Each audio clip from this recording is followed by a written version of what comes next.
Oh, who let this beggar girl in? Brittany Wilson stepped forward, her face contorted with disgust. What is this? A Halloween costume? She circled the woman, slowly, every employee watching. Cotton. She pinched the sleeve, dropped it like trash. Did you pick it up in the trash can? She laughed. This is Ashford and Whitmore, not Walmart. She pointed to the dress. That rag wouldn't even be usable as a dust cloth here, darling. Giggles erupted from the staff. The woman didn't flinch. She looked at Brittany and said, gently, I want to see the silk scarves, please. not angry, just calm. That calmness infuriated Brittany. Then the CEO rushed over, bowed deeply. Madam AG. Brittany's legs gave way, her face drained. Who was this woman? And why did the CEO bow? What comes next? Brittany will never recover from. Let's rewind. 45 minutes before that satisfying moment. Washington, D.C., a Tuesday in late spring. The sun sat high over K Street, bouncing off limestone buildings and black government SUVs. 2 blocks from the Capitol, the Ashford and Whitmore flagship store rose like a marble temple, 120 years old. Crystal chandeliers in the lobby, a grand piano playing soft jazz by the elevator. The air smelled like French perfume and fresh-cut lilies. Every surface gleamed. Every employee wore pearl-colored uniforms pressed to perfection. This was not a store. This was a statement. A place where senators' wives browsed cashmere on lunch breaks, where diplomats sent assistants to pick up anniversary gifts, where the cheapest item on the floor, a silk pocket square, cost $300. And right now, an unmarked black SUV was pulling up to the curb outside. The rear door opened. A woman stepped out. She was black, mid-50s, natural curls, no makeup except a touch of lip balm, a thin gold cross around her neck, the only jewelry she wore. Her dress was navy cotton, a simple wrap, $60 from a department store her mother used to clean. Her name was Danielle Sinclair, and she was the Attorney General of the United States, the first black woman to ever hold that title. She turned to the man in the passenger seat, Special Agent Gregory Hollis, her head of security detail. He was already frowning. "Give me 45 minutes," she said. "Stay across the street." Hollis shook his head. "Ma'am, the Attorney General does not just stroll into retail without protection." She smiled. "Today she does. It's my niece's graduation. I want to buy her something myself." Hollis opened his mouth to protest. She was already walking away. Her flat shoes made no sound on the sidewalk. No entourage, no staff, no cameras. Just a woman in a cotton dress walking into a luxury store like anyone else.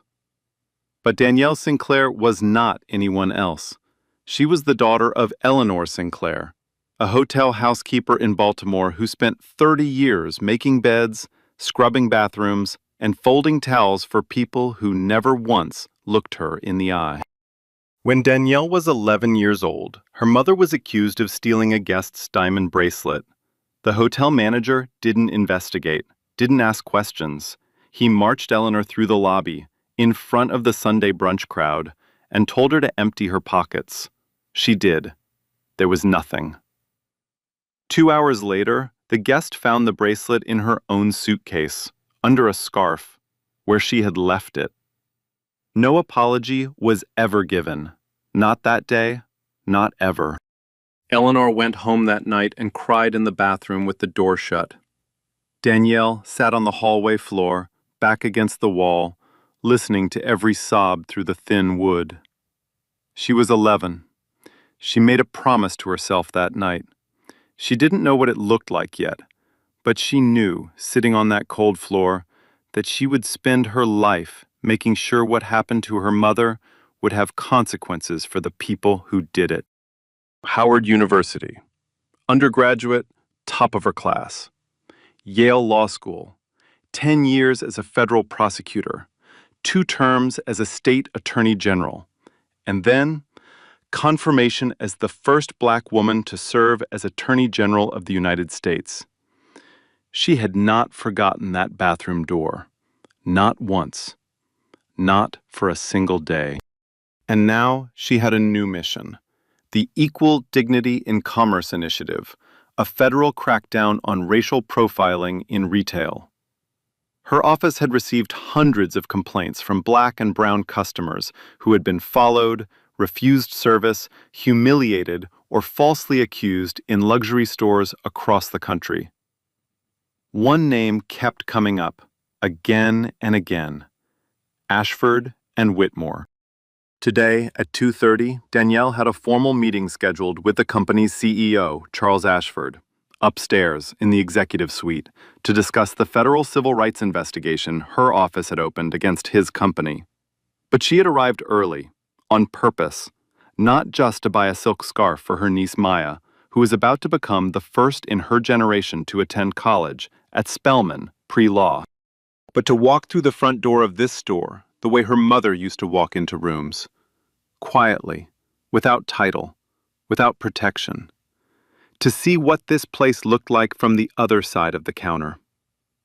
She pushed through the glass doors, the cold air hit her face, the piano music swelled, and somewhere across the marble floor, Brittany Wilson looked up from her tablet, frowned, and reached for her radio. Danielle had barely taken 5 steps inside before she felt it, that feeling, the one every black woman knows, the invisible weight of being watched, not with curiosity, not with interest, with suspicion. The store was enormous. Marble columns stretched toward a ceiling painted with gold leaf angels. Classical music drifted from hidden speakers. The air smelled like sandalwood candles and leather, the kind of leather that costs more than most people's rent.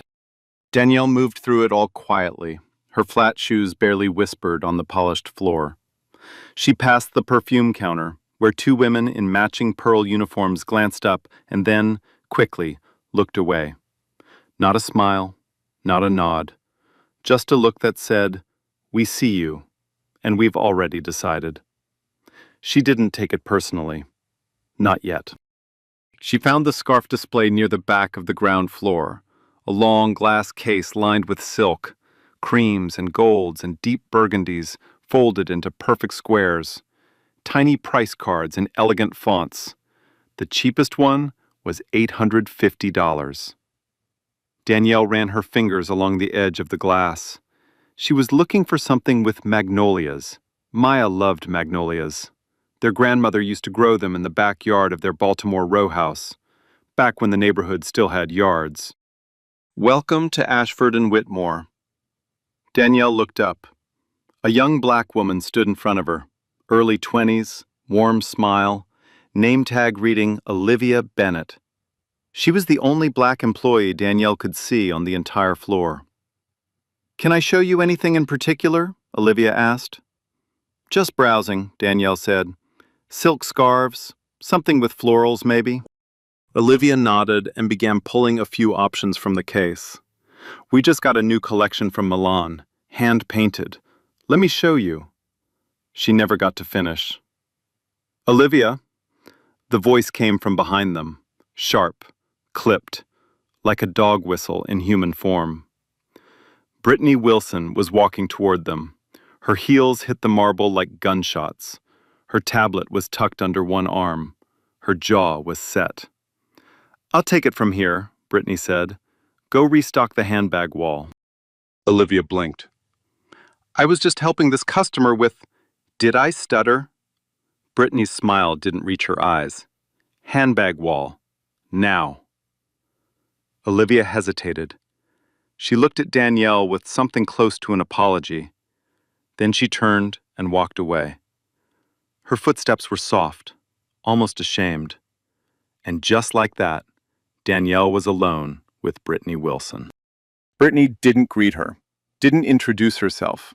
She just stood there, arms crossed, chin lifted, and looked Danielle up and down, slowly, the way you'd examine a stain on an expensive couch. Her eyes stopped on the dress, stayed there. "So," Brittany said, "you're browsing." "I am." "These scarves." Brittany tapped the glass case with one manicured nail. The sound was sharp, deliberate. "They start at $850. The ones Olivia was about to show you? Those are $1,200. Each." She paused, let the number sit in the air like a wall between them. "I just want to make sure," Brittany continued, tilting her head, "that we're not wasting anyone's time here. Mine, Olivia's, yours." Danielle met her eyes. "I appreciate the information. I'd still like to look." Something flickered across Brittany's face. Irritation. She wasn't used to this. Women like Danielle, the ones she had already decided didn't belong, they usually left by now. They'd mumble something, put down the item, and walk out with their eyes on the floor. That was the script. Danielle wasn't following the script.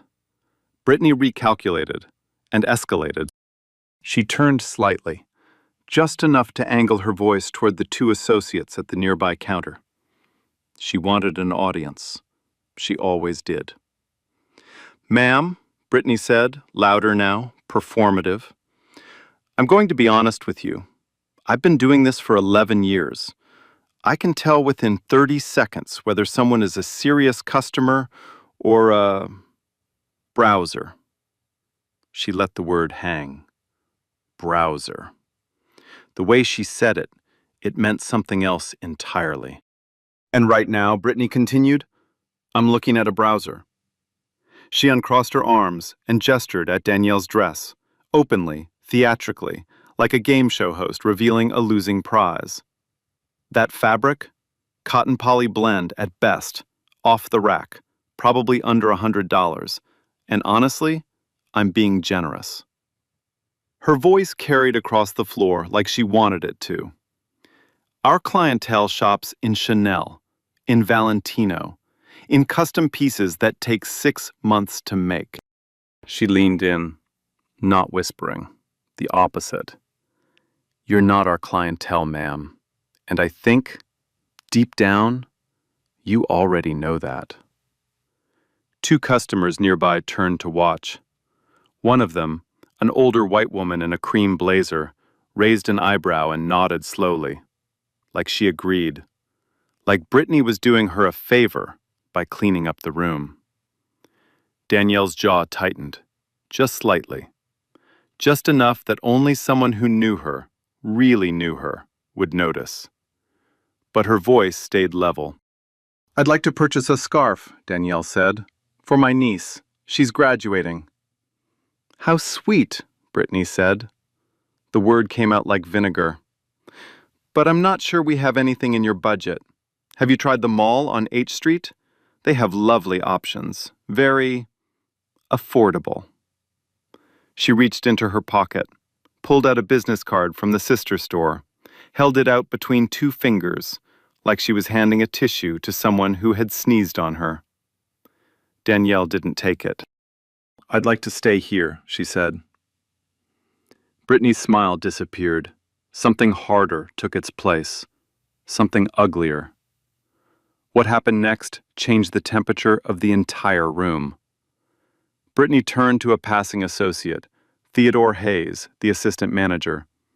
He was mid-30s, pale, and had the permanent look of a man who spent his career avoiding conflict at all costs. "Theodore," Brittany said, not quietly. "Radio Bradley. Tell him I need security at the scarf counter." Theodore froze. His hand stopped halfway to his earpiece. "Security? For what?" "Just do it." Brittany didn't look at him.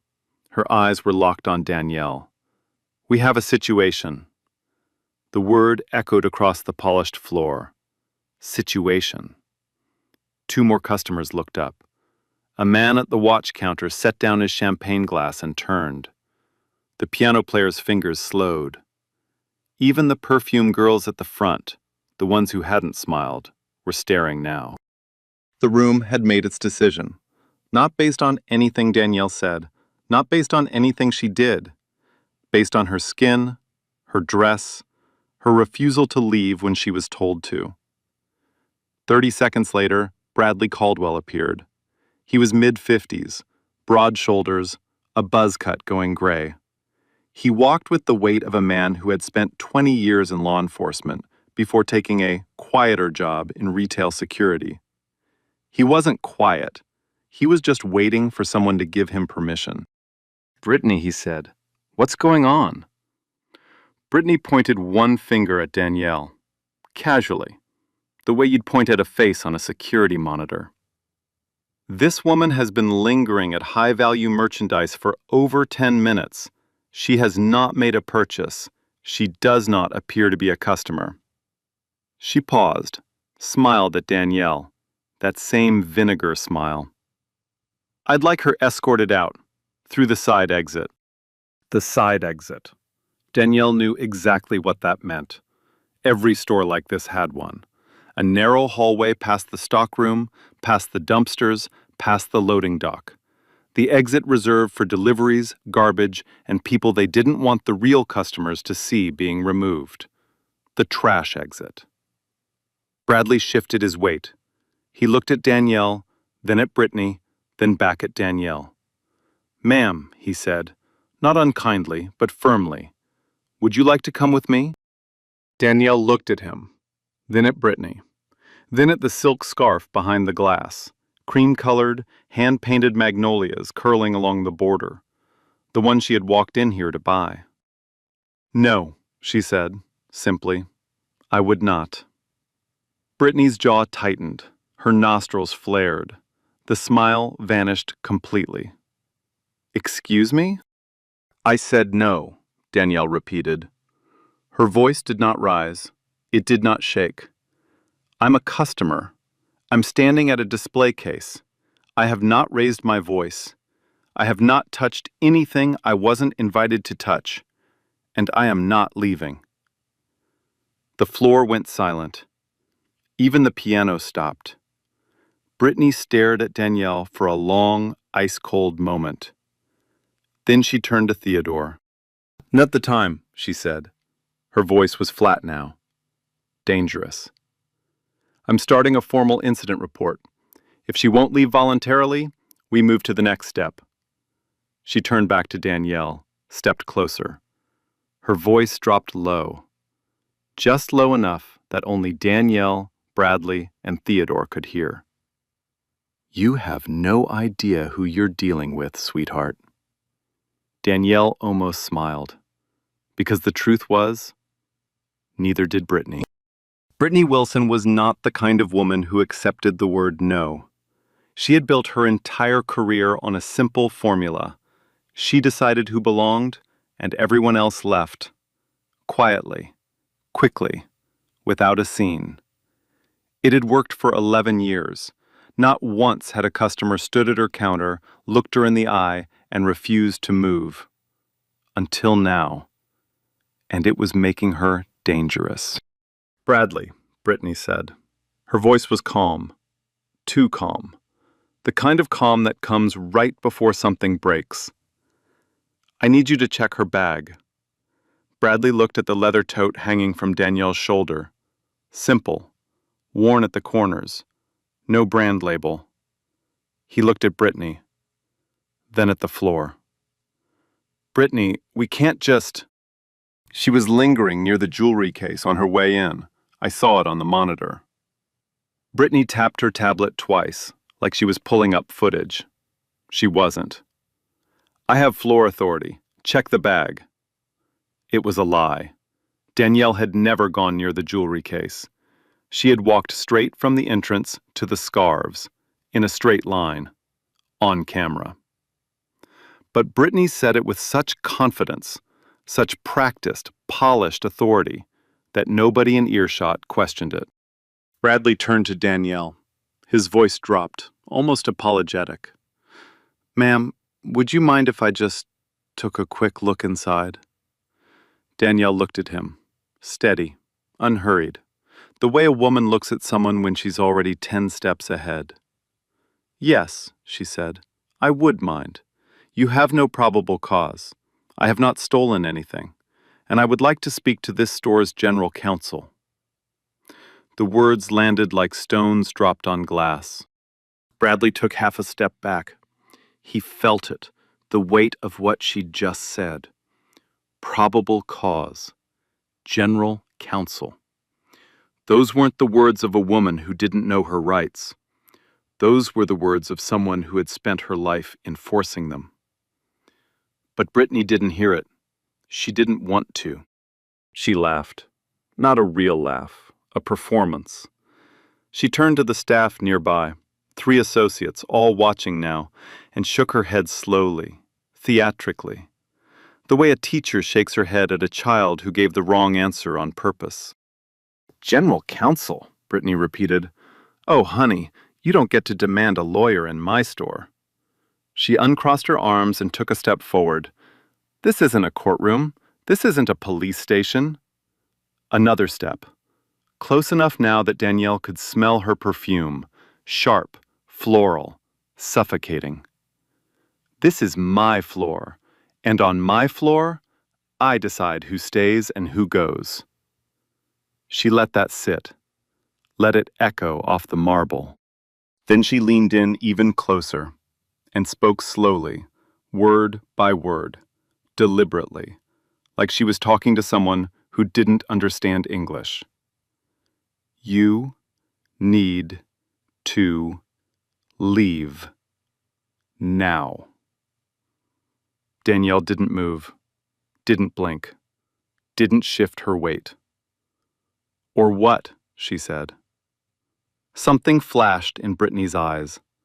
Not anger, delight.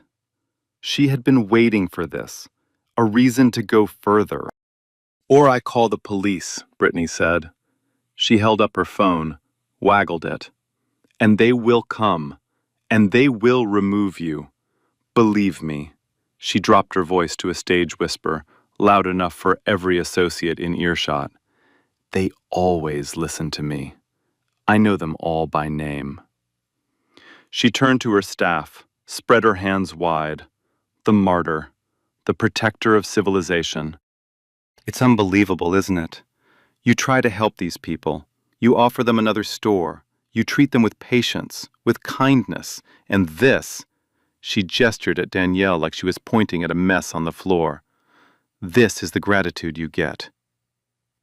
These people. The phrase settled over the room like smoke. And what happened next made Danielle's stomach turn. 2 customers, a couple in matching Burberry coats standing near the watch counter, actually nodded.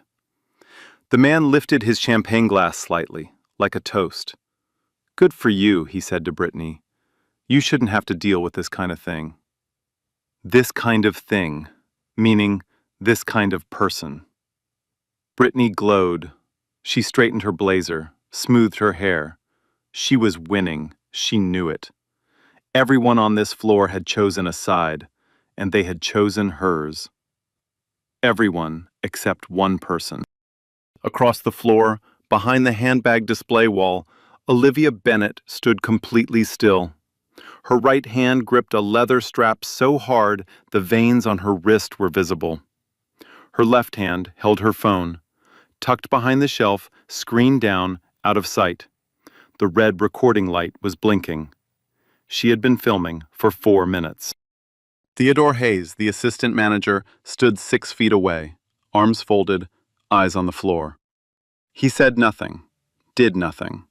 He stared at his shoes like a man hoping the ground would open and swallow him whole. The Vivaldi track overhead shifted to a new movement, something lighter, almost playful. Absurdly beautiful, obscenely calm. Like a lullaby playing over a crime scene. Then Brittany made the call. She pulled out her phone, dialed with one hand, held it up beside her ear, speaker tilted outward so the whole floor could hear. She wanted witnesses. She wanted everyone to know she was the one who handled it. Yes, hi, this is Brittany Wilson at Ashford and Whitmore, Connecticut Avenue location. We have a woman refusing to leave the premises. A pause. She looked directly at Danielle while she spoke. African American, mid-50s, wearing well, she scanned the dress one more time, slowly, savoring it. A very inexpensive dress, possibly trespassing. We need an officer dispatched immediately. Yes, thank you. She hung up, slid the phone into her blazer pocket, crossed her arms, tilted her chin. 5 minutes, she said. They'll be here in 5 minutes. I suggest, strongly, that you make this easy on yourself, sweetheart. Danielle stood perfectly still, hands at her sides, breathing even, face unreadable. She glanced up toward the second-floor balcony. Through the glass railing, she could see the edge of a long conference table, a woman in a gray suit arranging folders, the executive offices. She checked her watch. 1:48 p.m. 42 minutes until her meeting. She turned back to Brittany, and for the first time, her voice changed.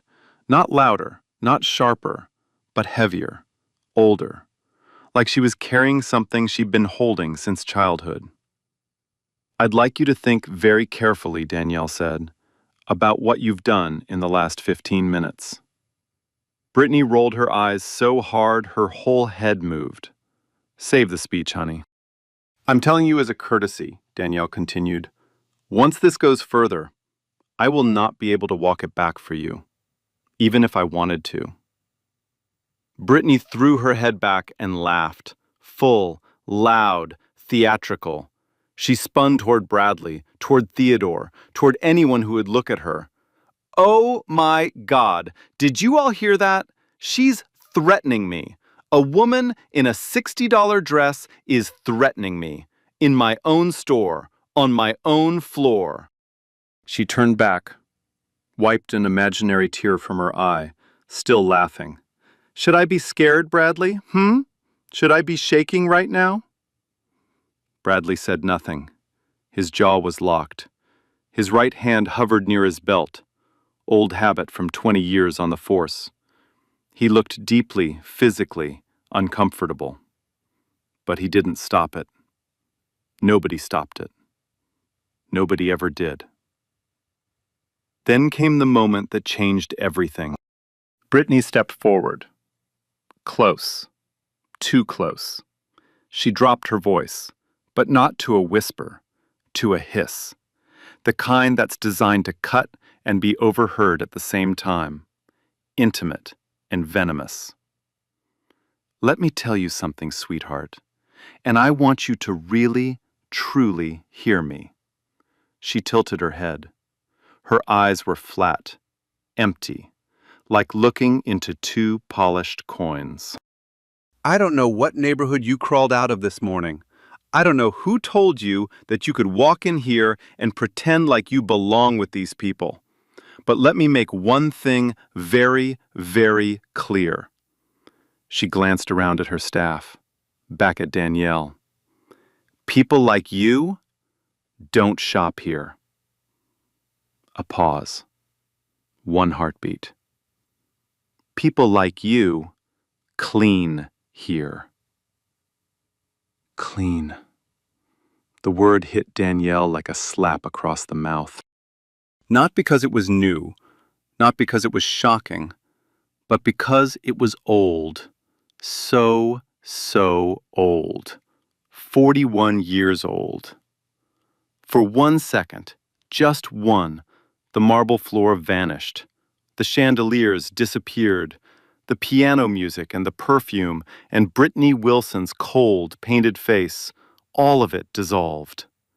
And Danielle was 11 again, sitting on a cold hallway floor in Baltimore, her back pressed against the bathroom door, her knees pulled to her chest, listening to her mother cry on the other side.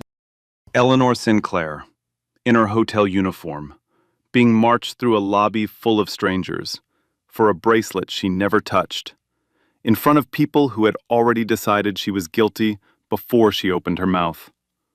No one said sorry. Not that day, not ever. The flashback lasted 1 second, maybe 2. Then Danielle was back, standing in Ashford and Whitmore, silk and marble and Vivaldi, a manager breathing contempt into her face. She closed her eyes, opened them, and nodded. Once. Slowly. The nod of a woman who has just made a decision that cannot be undone. She didn't speak. She didn't need to. Because upstairs, though no one on this floor knew it yet, Charles Ashford had just looked at his watch. He had turned to his chief of staff and said, "She should be here by now. Go find her."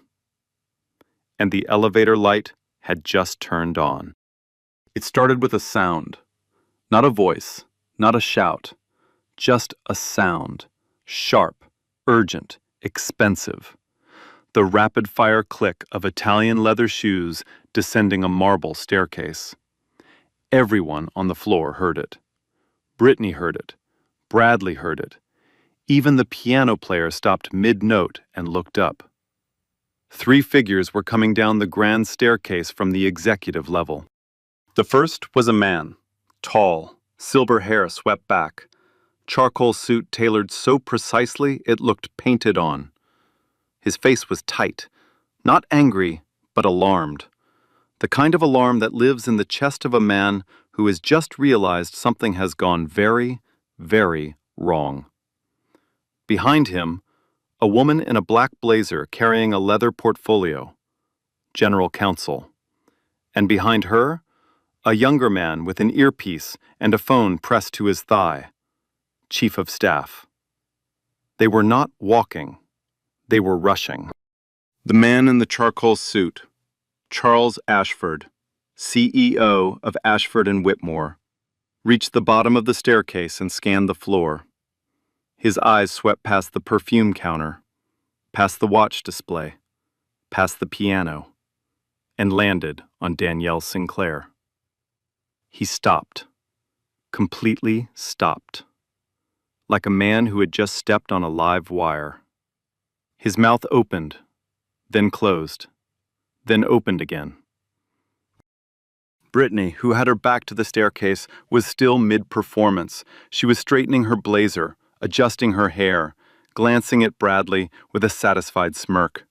She hadn't noticed the 3 figures behind her. She hadn't noticed anything, because she was still living in a world where she was in charge.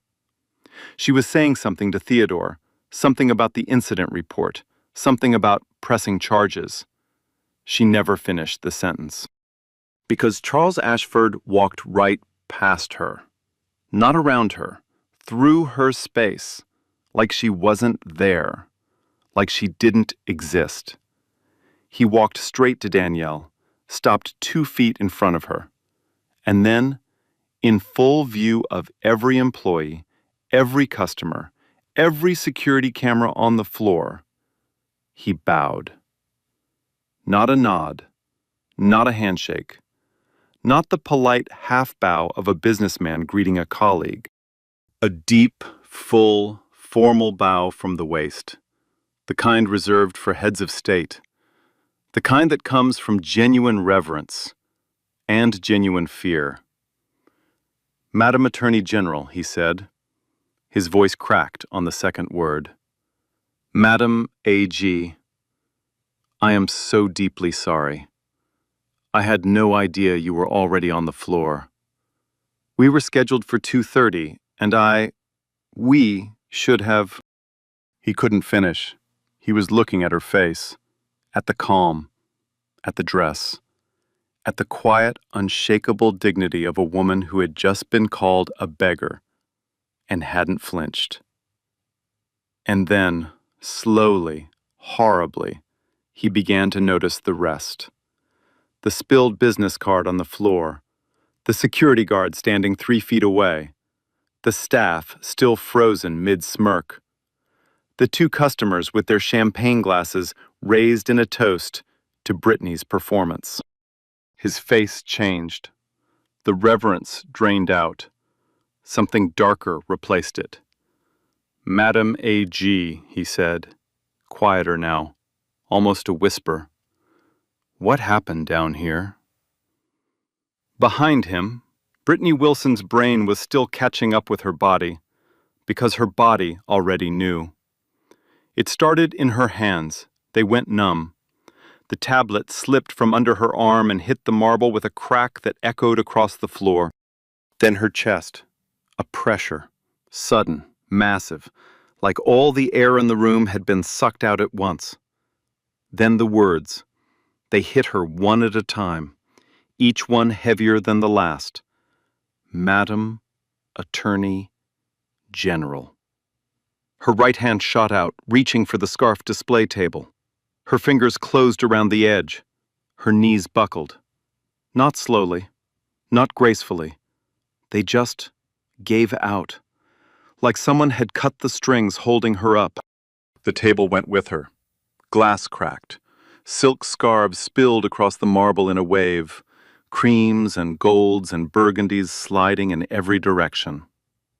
One of them, the cream one with the hand-painted magnolias, landed at Danielle's feet. Brittany hit the floor, on her knees, surrounded by silk. Her mouth was open. No sound came out. The room held its breath. Olivia, behind the handbag wall, let out one sharp gasp, then a single choked laugh, then clamped her hand over her mouth. Her phone was still recording. Bradley took 2 full steps backward. His back hit the jewelry case. His face was the color of old cement. Theodore closed his eyes. He exhaled through his nose, long, shaking, the breath of a man watching his entire career collapse in real time. The couple in the Burberry coat set down their champagne, quietly. They did not look at each other. They did not look at anyone. Charles Ashford turned to the staff. His voice was steady now, cold, presidential. For those of you who do not know, this is Danielle Sinclair, the Attorney General of the United States. She is here today because this company is the subject of a federal civil rights investigation. He paused, let every word land. She came early, as a personal courtesy, to us. He turned back to Danielle. Madam AG, I will personally, Mr. Ashford. Danielle's voice was quiet, almost gentle. Don't talk yet. Just look. He looked. Brittany Wilson, on her knees, in a puddle of silk, shaking, finally found her voice. It came out broken, a whisper. I didn't know. I didn't know who she was. Please, I didn't. Danielle looked down at her, not with anger, not with triumph, with something much older, much heavier, a sorrow that had been building for 41 years. That, Danielle said, is the entire problem. You didn't know who I was, so you decided who I was. The silence lasted 5 seconds. It felt like 5 years. Then Brittany started talking, fast, desperate, the words tumbling out like a dam had broken. Madam Attorney General, there must have been a misunderstanding. We have very specific loss prevention protocols. There was a report from another customer. I was just following procedure. There was no report. Danielle's voice cut through the noise like a blade through silk. You and I both know that. There was no report. No suspicious behavior at the jewelry case. No protocol that required you to touch my clothing, call the police, or attempt to search my bag. She paused. Let the silence do the work. What there is your security camera, your associate's cell phone, and a dozen witnesses standing on this floor who watched every minute of it. Brittany's mouth opened.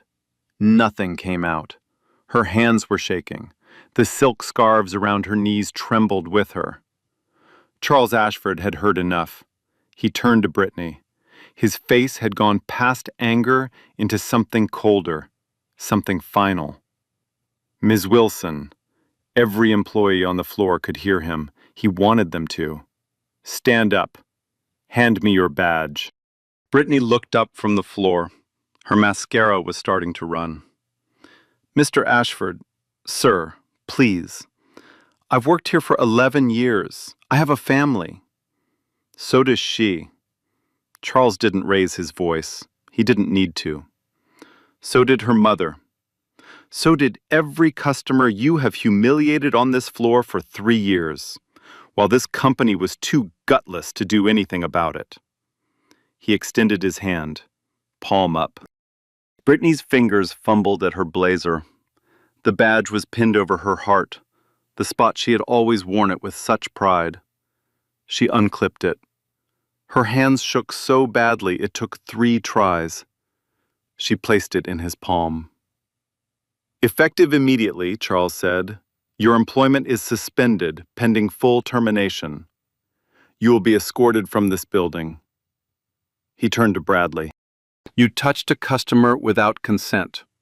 You attempted an illegal search based on a fabricated report. Turn in your equipment to HR before you leave today. You're done. Bradley nodded once. He couldn't speak. Theodore was next. Sir, his voice cracked. For the record, I tried to. You stood there, Theodore. You watched. You said nothing. Charles didn't blink. We'll be having a very different conversation tomorrow. Theodore's eyes hit the floor. He didn't speak again. Charles nodded to 2 security officers near the front entrance. Fresh faces. Not Bradley. They walked over, helped Brittany to her feet. She was unsteady. Her heels kept slipping on the scattered silk. They guided her toward the side exit. The side exit. The narrow hallway past the stockroom, past the dumpsters, past the loading dock. The same exit Brittany had tried to push Danielle through 20 minutes ago. The trash exit. As she passed Danielle, Brittany tried one last time. Her voice was barely a whisper. Madam Attorney General, I'm a single mother. Please. Danielle didn't respond. She wasn't looking at Brittany anymore. She was looking across the floor, at Olivia Bennett. Danielle walked over, her flat shoes silent on the marble. She stopped in front of the handbag wall. What's your name? Olivia, ma'am. The girl's eyes were red. Her phone was still in her hand. You recorded it, didn't you? It wasn't a question. Olivia's chin trembled. I'm so sorry. I should have said something. I should have. You did everything you were able to do. Danielle's voice was soft, almost motherly. In a room full of people who chose silence, you chose to be a witness. Will you send me that recording? Yes, ma'am. Danielle put her hand on Olivia's shoulder, just for a moment. Get yourself a good lawyer, Olivia, because Mr. Ashford is about to offer you a very significant promotion, and you'll want to negotiate. For the first time in 20 minutes, someone on that floor smiled. Outside the store, the news vans that had been parked half a block away were no longer parked. They were rolling. The press had been stationed for Danielle's 2:30 meeting, a routine public availability. But there was nothing routine about what they just saw. A woman in a blazer, badge gone, mascara streaked, being escorted out the side door of a federal civil rights target. Cameras already rolling, phones already out. By 6 o'clock, every major network in America would have the footage. By 9 o'clock, the whole country would know her name.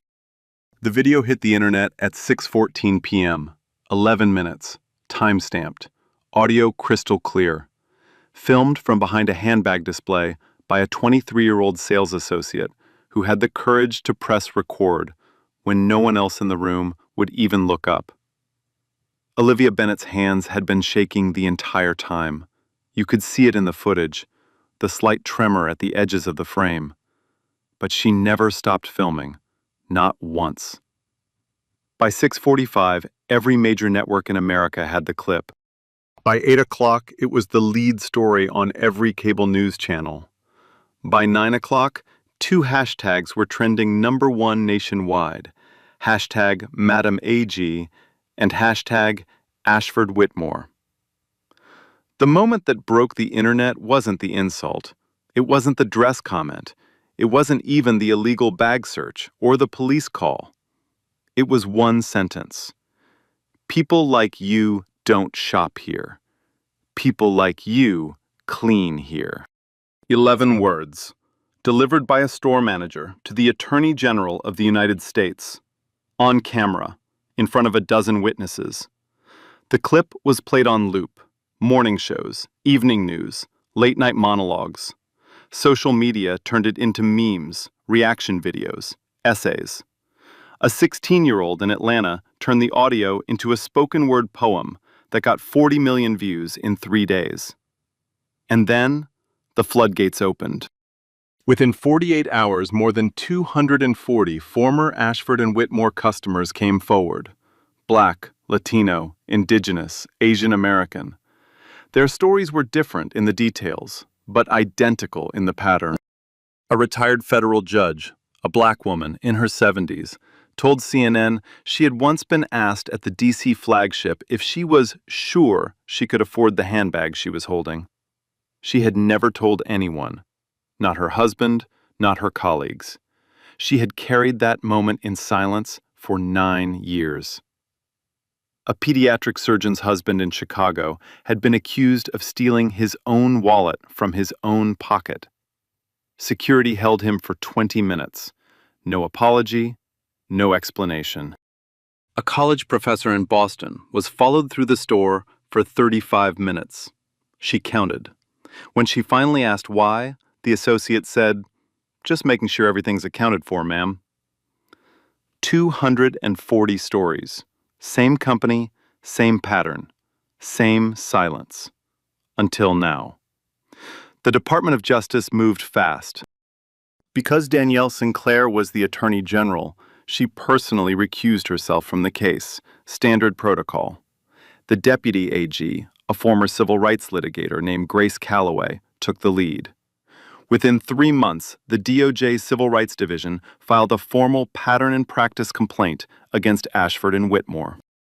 The investigation uncovered what Danielle had long suspected. Internal training documents, used at all 14 Ashford and Whitmore locations, contained a section titled Loss Prevention Indicators.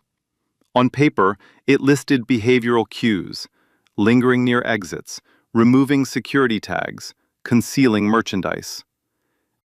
In practice, every single one of the so-called indicators mapped to racial profiling.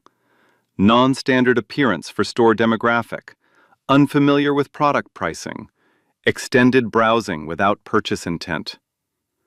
The language was clean. The intent was not. 12 current and former employees confirmed it under oath. They had been trained, explicitly, to watch certain customers more closely than others. The criteria were never written in plain language. They didn't need to be. Everyone understood. The consent decree came down 6 months later. Ashford and Whitmore agreed to the following terms. A settlement of $185 million distributed to verified victims and civil rights organizations across the country. Mandatory bias and anti-discrimination training for all 12,500 employees. Not a one-time seminar, an ongoing, federally monitored program with annual audits. A federal civil rights monitor embedded in the company for 5 years. Full access, no restrictions. A public apology, issued not by the PR department, not by a spokesperson, but by the board of directors, read aloud on live television. Charles Ashford stood beside Danielle Sinclair at the press conference. His hands were steady, but his voice was not. What happened in our flagship store was not an isolated incident, he read. It was a pattern. It was the predictable result of a culture we built, and then chose to ignore. We are sorry. To Madam Attorney General, to every customer we profiled, and to Eleanor Sinclair, whose name we did not know when we failed her daughter, but whose name we will carry for the rest of this company's history. He stepped back from the microphone. He did not take questions. Within 12 months, the board voted to remove Charles Ashford as CEO. He did not fight it. On his way out, he established a personal scholarship in Eleanor Sinclair's name at Howard University, full tuition, renewable, permanent. He told a reporter, off the record, "I deserved to be removed. I built a house and never checked the foundation." As for Brittany Wilson, the Federal Civil Rights Division charged her personally, under color of law statutes, for falsely summoning police based on fabricated claims and racial bias. The responding officer confirmed that Brittany's call contained no verifiable complaint. She had manufactured the emergency. She pleaded down. The sentence was not gentle. 18 months of supervised probation, 500 hours of mandatory community service, assigned to a domestic violence and homeless shelter in Southeast D.C. The irony was intentional and unforgiving. A permanent ban from employment in the retail industry, nationwide. Her name entered into a federal civil rights database, and a separate civil lawsuit filed by Olivia Bennett for 3 years of hostile work environment, racial harassment, and retaliation settled privately for a 6-figure sum. Olivia used part of the money to finish her degree. 6 months later, Congress passed a federal anti-retail discrimination provision. It required luxury and large-format retailers to publish annual demographic data on customer complaints and maintain verified reporting hotlines. The provision had no official name in the legislation, but everyone, the press, the public, the activists, the lawmakers, called it the same thing: the Sinclair Rule. And then there was Maya. Maya Sinclair graduated from high school on a warm Saturday in June. Her aunt sat in the 3rd row. No security detail, no cameras, just family. After the ceremony, Danielle handed her a small box wrapped in cream-colored paper. Inside was the silk scarf. Cream, hand-painted magnolias along the border. Charles Ashford had personally couriered it to Danielle's office the morning after the incident, free of charge, with a handwritten note on company stationery. "For your niece, with my deepest shame and my most sincere apology. C.A." Maya held it up to the light. The magnolias seemed to glow. She wore it across her chest for every photo that afternoon. The image went viral within hours. 1 year later, the Department of Justice press room was full, every seat taken. Cameras lined the back wall 3 rows deep. The air smelled like coffee and fresh paper. Danielle Sinclair stood at the podium. Behind her hung a portrait she had personally commissioned and fought to place there. It showed a woman in a hotel housekeeper's uniform, navy blue, white collar, name tag slightly crooked. She was smiling. Not a big smile, the quiet kind. The kind that belongs to a woman who has spent her life being invisible, but has never once stopped standing. Eleanor Sinclair, taken in 1984. The only photograph Danielle had of her mother, smiling at work. There had been rules about which portraits could hang in the DOJ lobby. Old rules, unwritten rules. Rules about rank and title and legacy. Danielle changed the rules. She did not mention Ashford and Whitmore in her speech. She did not mention Brittany Wilson. She did not mention silk scarves or marble floors or side exits. She didn't need to. The first line of her address was enough. My mother was not a thief. She never was. And neither were any of the women or men or children who have ever been treated like one, because of the color of their skin or the price of their dress. The room was silent. Then, applause. Long, rolling. The kind that starts in the chest. Somewhere across the country, in a bright office with natural light and a whiteboard full of training schedules, Olivia Bennett stood in front of her own team. 14 people. Diverse. Attentive. She was the new regional director of diversity and inclusion at a competing retailer. Hired not because of what happened to her, but because of what she did about it. She was teaching them something simple, something Ashford and Whitmore never taught her. Every customer who walks through that door, she said, is a person first. Before the clothes, before the wallet, before your assumptions. A person. Start there. Somewhere else, in a department store in Northern Virginia, Bradley Caldwell stood behind a new security desk. Different store, different uniform, same broad shoulders. A young floor manager approached him, pointed toward a black teenager browsing the sneaker wall. "Keep an eye on that one, will you?" Bradley looked at the teenager, then at the manager. "No, ma'am," he said, quietly, firmly. "I won't be doing that. I've made that mistake before." The manager blinked, walked away. The teenager kept browsing, unbothered, unaware, free. And somewhere in Southeast D.C., in a fluorescent-lit shelter that smelled like industrial cleaner and instant coffee, Brittany Wilson pushed a mop across a linoleum floor. She wore no blazer, no badge, no heels. She was alone. The hallway was empty. The only sound was the wet drag of the mop and the hum of the overhead lights. She was not redeemed. She was not transformed. She was just smaller. If you've ever been the Danielle in that room, the one who was judged before you spoke, drop an "I see you" in the comments. If you've ever been the Olivia, the one who picked up the phone, the one who told the truth when it was easier to look away, drop an "I see you" too.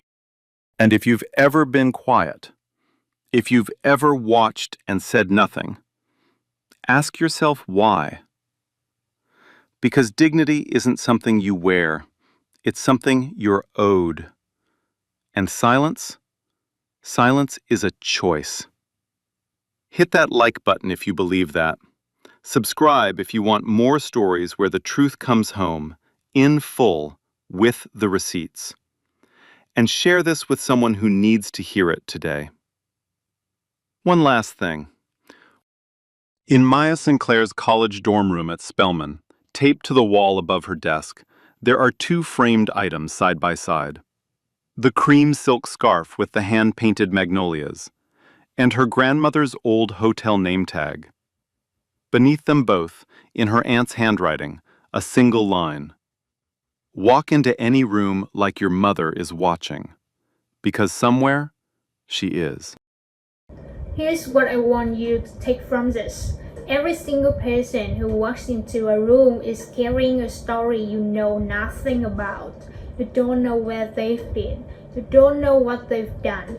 You don't know who they are. All you see is outside, the clothes, the shoes, the skin, and you think that enough to decide whether they matter. It's not. It never was. And that's a mistake most people make. I look at someone and in 3 seconds, they decide this person belongs, this person doesn't, this person deserves my respect, this person doesn't. Based on what? A dress? A handbag? A price tag on someone's outfit? That's not judgment, that's laziness, and it will cost you more than you think. So here's the lessons. Treat people like people first, before the clothes, before the wallet, before your assumptions.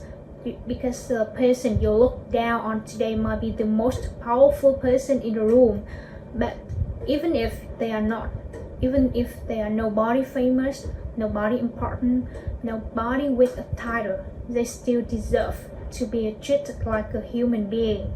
That's not special treatment, that's a bare minimum. Like, share and subscribe. Real stories, real justice. every week. And remember, dignity isn't something you earn with expensive clothes. It's something every person is born with. Stop pretending you get to decide who deserves it.